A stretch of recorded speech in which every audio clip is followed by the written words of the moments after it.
Bonjour, bienvenue dans Objectif Espoir, votre magazine consacré aux objectifs du millénaire de l'ONU pour le développement. Cette semaine, nous nous intéressons à l'objectif numéro 8. Il vise à promouvoir le développement durable pour tous, en facilitant notamment l'accès aux nouvelles technologies. Nous allons au Kenya.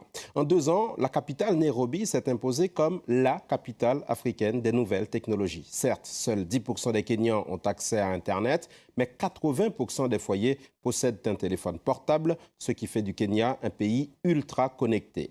Nairobi accueille geeks, entrepreneurs, incubateurs de start-up. Quant au pouvoir public, il joue le jeu. Santé, sécurité, économie, environnement, les nouvelles technologies sont utilisées massivement pour améliorer les conditions de vie, d'où ce projet colossal de construction d'une ville du futur en périphérie de Nairobi. L'ambition de ses promoteurs, en faire la Silicon Valley d'Afrique. Stéphanie Briand, Ryan Indy. À l'école maternelle de Lanet Umoja, alors que les uns s'encanaillent à l'extérieur, à l'intérieur, les autres passent un mauvais quart d'heure. Le gouvernement a lancé une campagne de vaccination contre la polio et la rougeole. Comment avez-vous été au courant?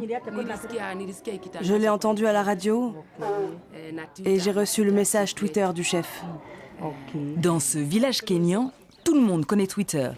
C'est cet homme qui a inoculé le virus du microblogging à sa communauté. Le chef Kariuki, toujours flanqué de ses 2 adjoints et de son téléphone portable, est accro au réseau social depuis plus d'1 an et il compte 11 500 followers.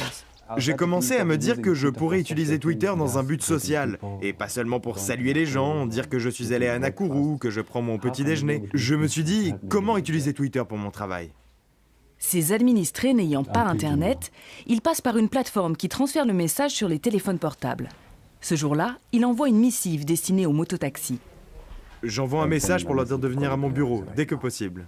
Ma première réunion, on avait rassemblé autour de 150 personnes. Et à l'époque, il fallait faire des tracts, coller des affiches, téléphoner aux gens pour qu'ils viennent. Maintenant, je n'appelle plus, j'envoie un message et c'est tout. Et ça fonctionne. Quelques minutes après l'envoi du message, tous les mototaxis du village se pressent au bureau du chef.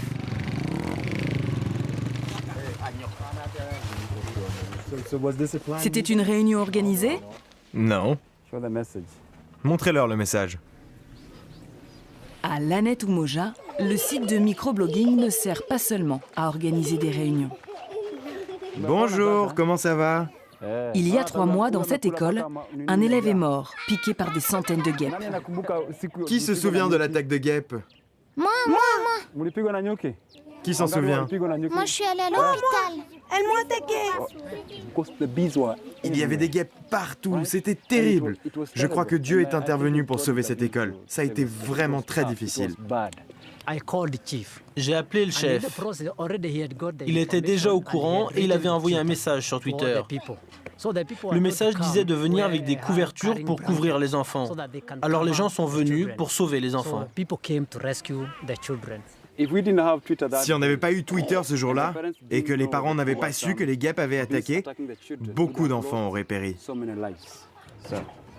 Dans ce village, le réseau social a également permis d'apaiser les tensions communautaires et a même renforcé la solidarité entre voisins. Tout le monde, ou presque, a une histoire de tweet à raconter. Cet homme s'appelle Zakaria.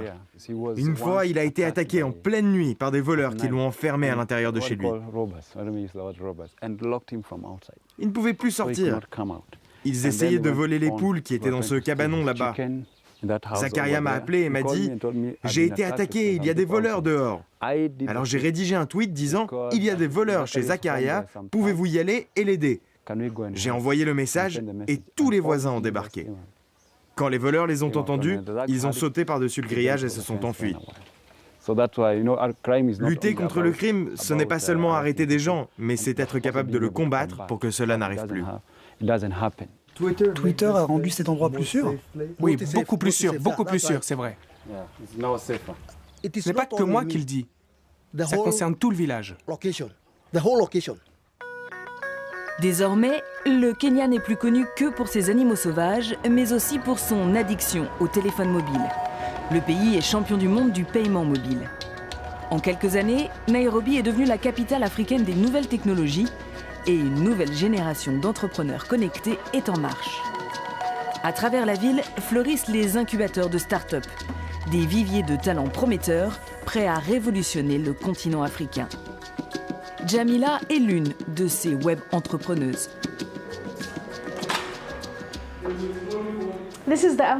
Voici le bureau de M-Farm, notre premier bureau. Nous allons bientôt déménager, j'espère. Et il va falloir, parce que la société grandit vite et l'espace commence à manquer. M-Farm, c'est l'exemple de la success story à la kenyane. Une entreprise de nouvelles technologies au service du monde agricole. En quelques mois, Jamila et ses 2 associés ont révolutionné la vie de milliers de fermiers kenyans. Cela répondait à des problèmes auxquels la plupart des fermiers de petite exploitation sont confrontés ici au Kenya. Le prix du matériel agricole est élevé. Ils vendent à des prix très bas et ils n'ont aucun contact avec les acheteurs finaux. Donc en tant qu'ingénieurs, comme nous avons étudié les nouvelles technologies, nous nous sommes dit que ce que nous savions faire de mieux, c'était connecter les gens. Nous venons tous du milieu fermier. Nous avons été envoyés à la ville pour faire nos études. Donc pouvoir utiliser ce que nous avons appris et le redistribuer dans le monde agricole, pour nous, c'est vraiment un plus. Les jeunes entrepreneuses ont mis au point une technologie simple qui permet, grâce au téléphone portable, de faciliter la tâche des agriculteurs. Là, je demande le prix des piments. Et comment faites-vous ? Je tape prix, piment, Nairobi et je l'envoie au 3555. Et vous allez avoir la réponse. Piment, 60 shillings par kilo, 8 novembre 2012, Nairobi.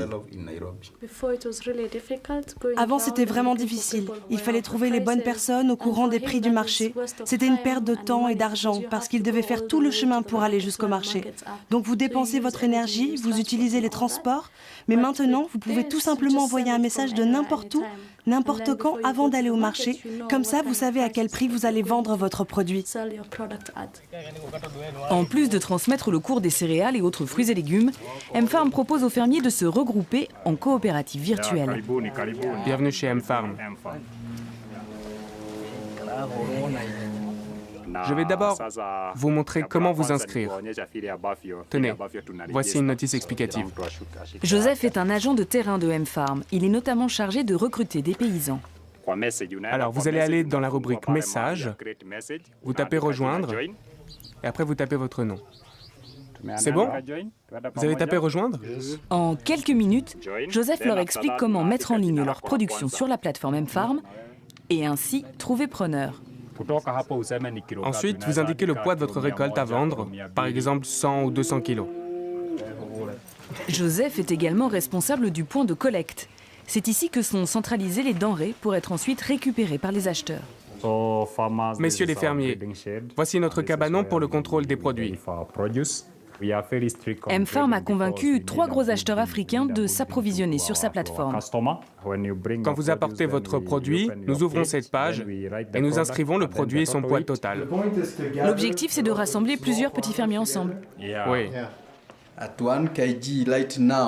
Pour 1 kilo aujourd'hui, les courtiers nous l'achètent 40 shillings.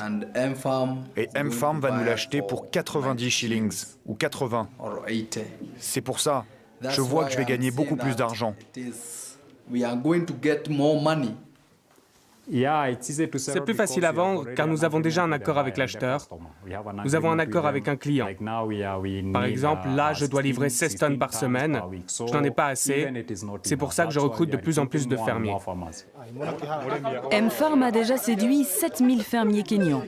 L'objectif pour 2015 est fixé à 7 millions. Et les 3 jeunes entrepreneuses espèrent exporter M-Farm dans d'autres pays africains et en Amérique latine.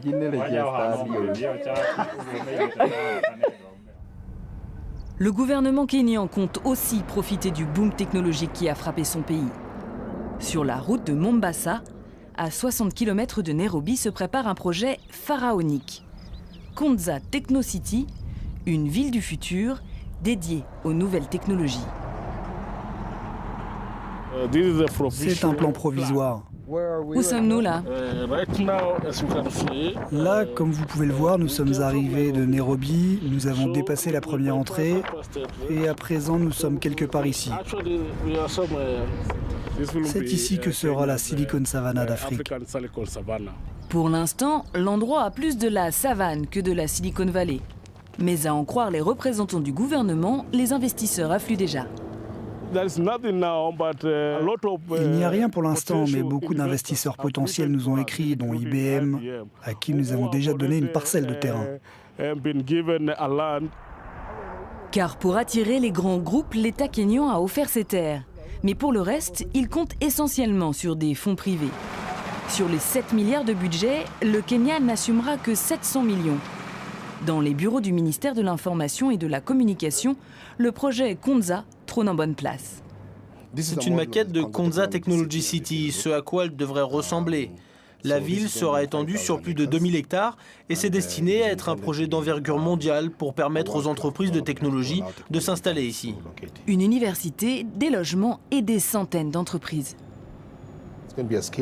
Ce sera un environnement qualifié qui permettra aux gens de trouver des emplois de très haute qualité et qui va générer un impact sur le niveau de vie.